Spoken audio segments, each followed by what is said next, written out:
Oke, halo guys.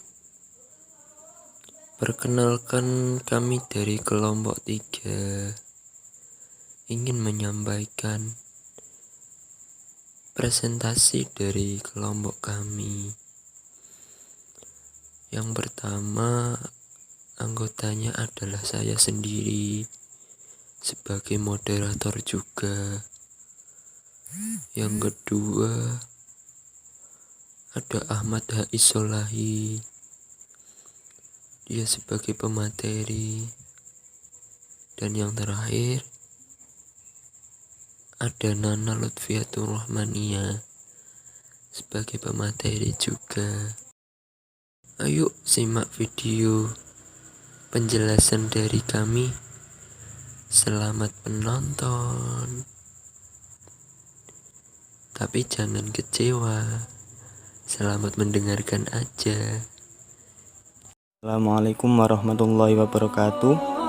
Perkenalkan, kami dari kelompok 3 mata kuliah Ilmu Pendidikan Islam yang kali ini akan menyampaikan makalah tentang sumber dan dasar pendidikan Islam.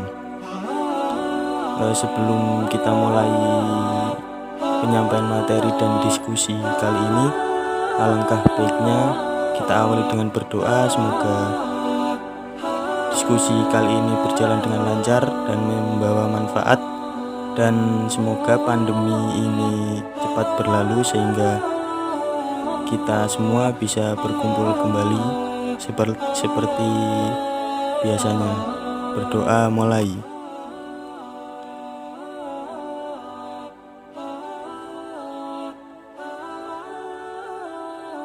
Ya, berdoa selesai. Baik, ilmu adalah bagian dari pengetahuan yang diketahui manusia. Di samping seni dan agama, pengetahuan merupakan sumber jawaban atas berbagai pertanyaan yang muncul dalam kehidupan.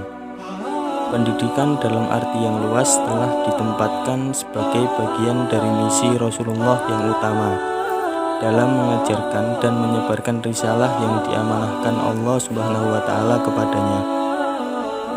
Pada waktu itu, agama Islam juga telah menyampaikan bahwa proses pendidikan telah terjadi sejak awal adanya manusia di muka bumi, meskipun tidak terlalu persis sama dengan yang disaksikan di era sekarang ini.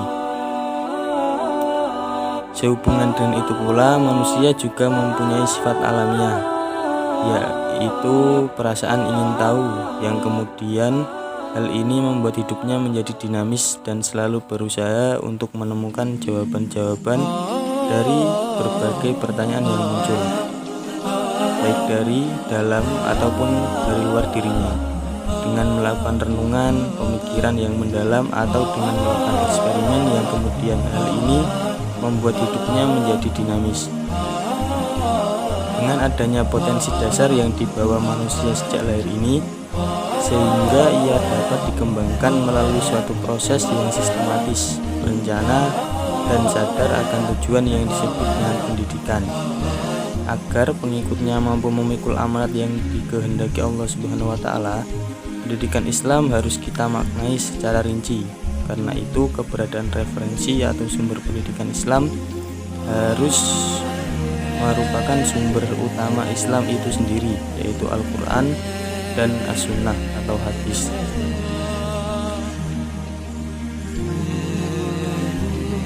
Pokok pembahasan hari ini ada 3, yaitu yang pertama pengertian sumber dan dasar pendidikan Islam, yang kedua sumber pendidikan Islam, dan yang ketiga dasar pendidikan Islam.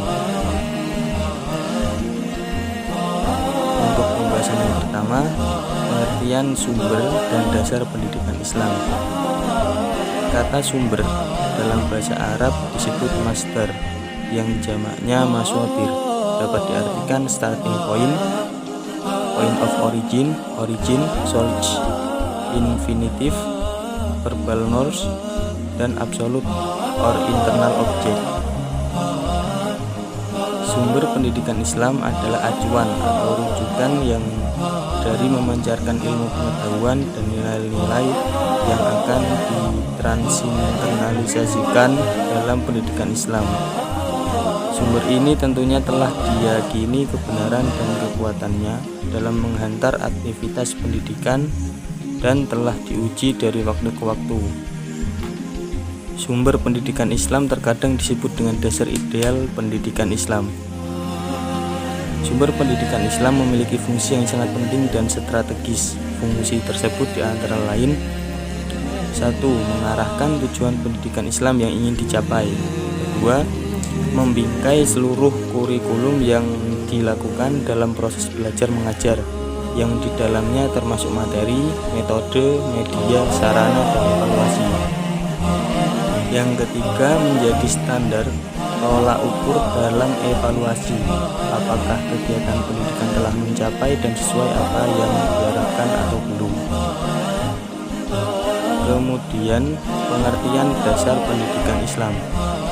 Kata dasar sendiri dalam bahasa Arab yaitu asas, dalam bahasa Inggris foundation, secara etimologi berarti alas, fundamen, pokok atau pangkal segala sesuatu pendapat, ajaran, ataupun aturan. Secara terminologi, dasar mengandung arti sebagai sumber adanya sesuatu dan proporsi paling umum dan makna yang paling luas yang dijadikan sumber ilmu pengetahuan, ajaran, dan hukum. Pendidikan merupakan sebuah sistem yang mengandung aspek visi, misi, tujuan, kurikulum, bahan ajar, proses belajar mengajar, murid, manajemen, sarana dan prasarana, biaya, lingkungan, dan yang lainnya. Berbagai komponen pendidikan tersebut membuat sebuah sistem yang memiliki konstruksi atau bangunan yang khas.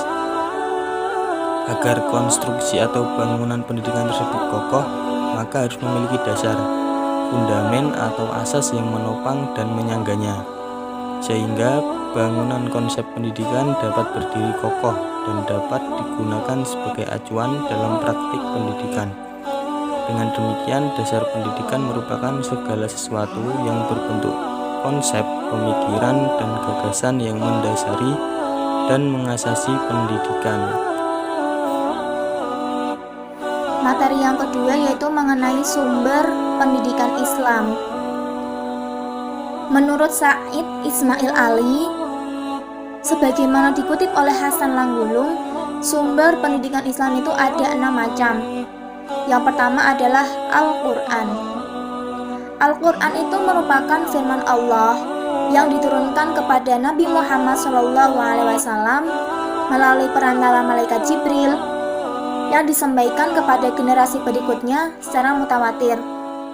Yang membacanya itu dianggap ibadah dan dimulai dari surah Al-Fatihah dan diakhiri dengan surah An-Nas. Al-Quran merupakan sumber pertama dan paling utama dari pendidikan Islam.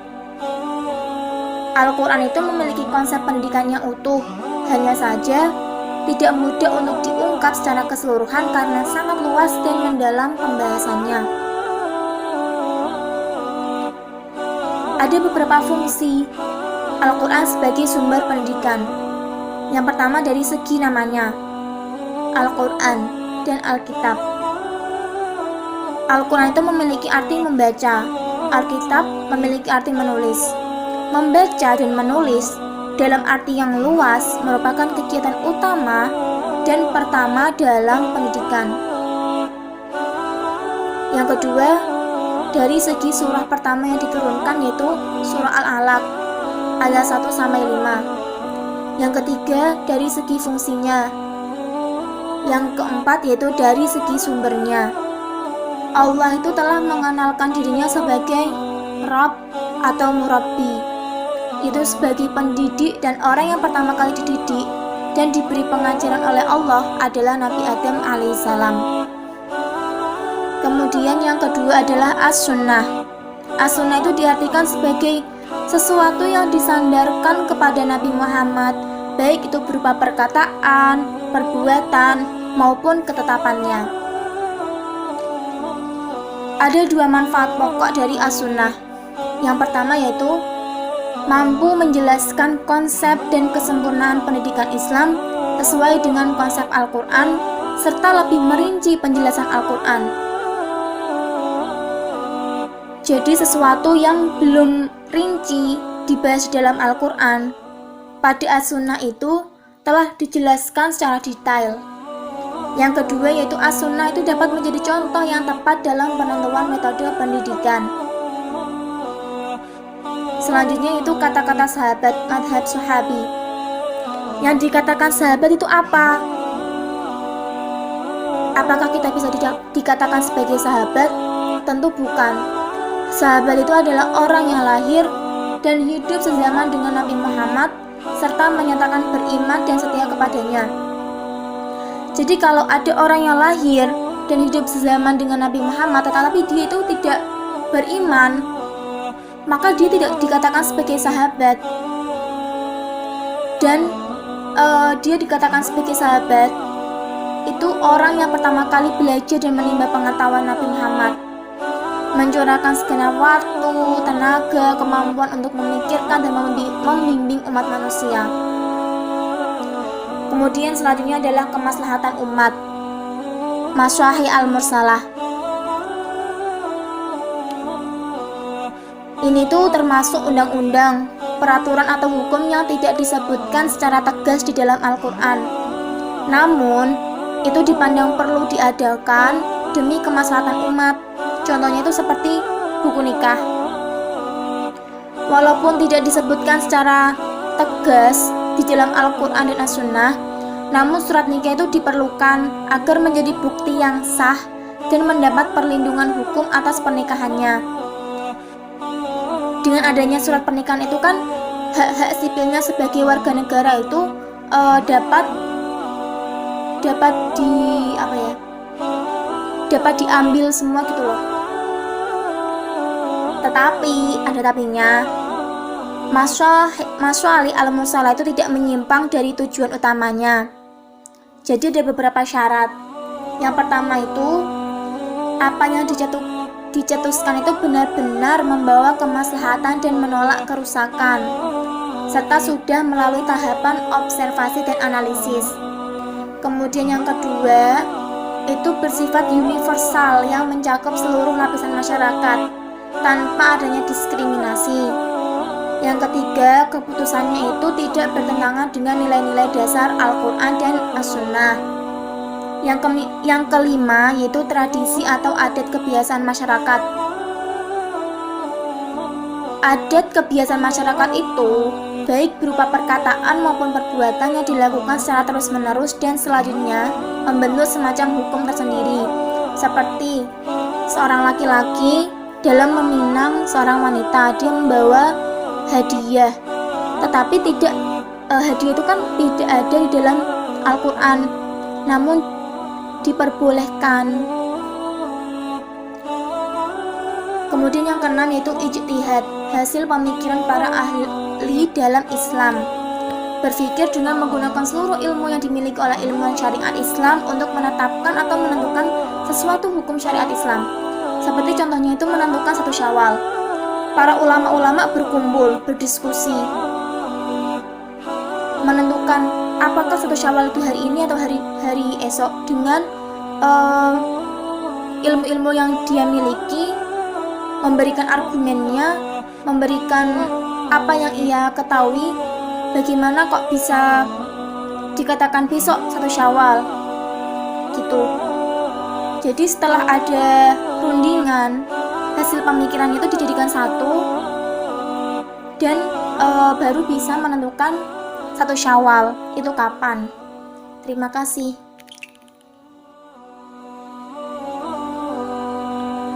Kemudian ada dasar pendidikan Islam. Dasar pendidikan Islam dibagi menjadi 7. Yang pertama, dasar historis. Dasar historis ini yang berorientasi pada pengalaman pendidikan masa lalu agar kebijakan masa kini akan lebih baik.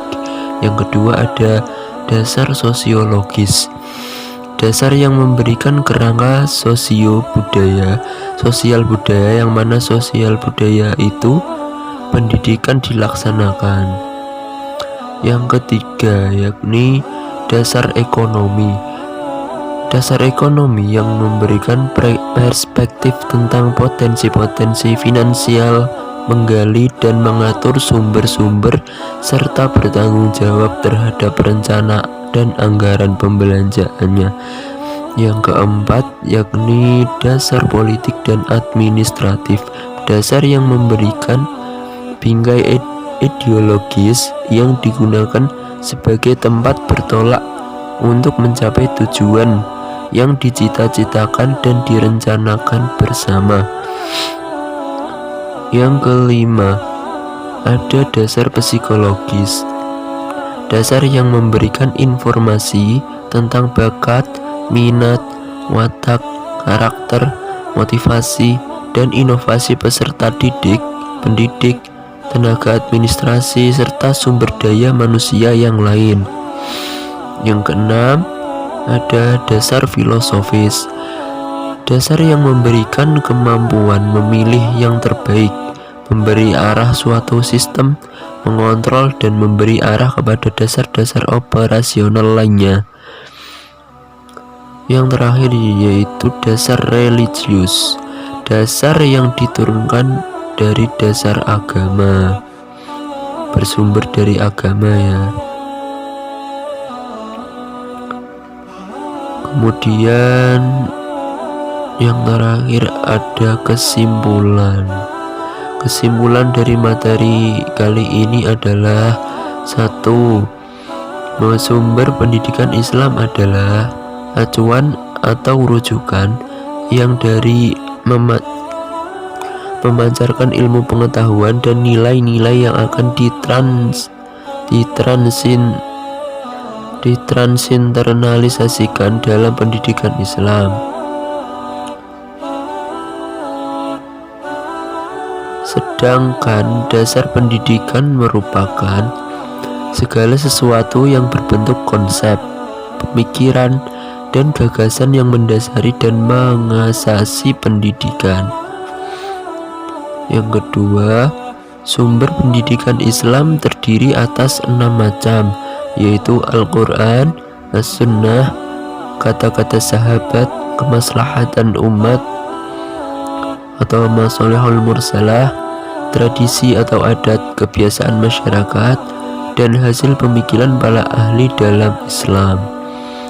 Yang terakhir yakni dasar pendidikan Islam ada 6, yaitu dasar historis, dasar sosiologis, dasar ekonomi, dasar politik, dasar administrasi, dasar psikologis, dan dasar filosofis. Oke, baik, itulah pemaparan materi dari kelompok kami. Kurang lebihnya mohon maaf. Wassalamualaikum warahmatullahi wabarakatuh. Stay tune.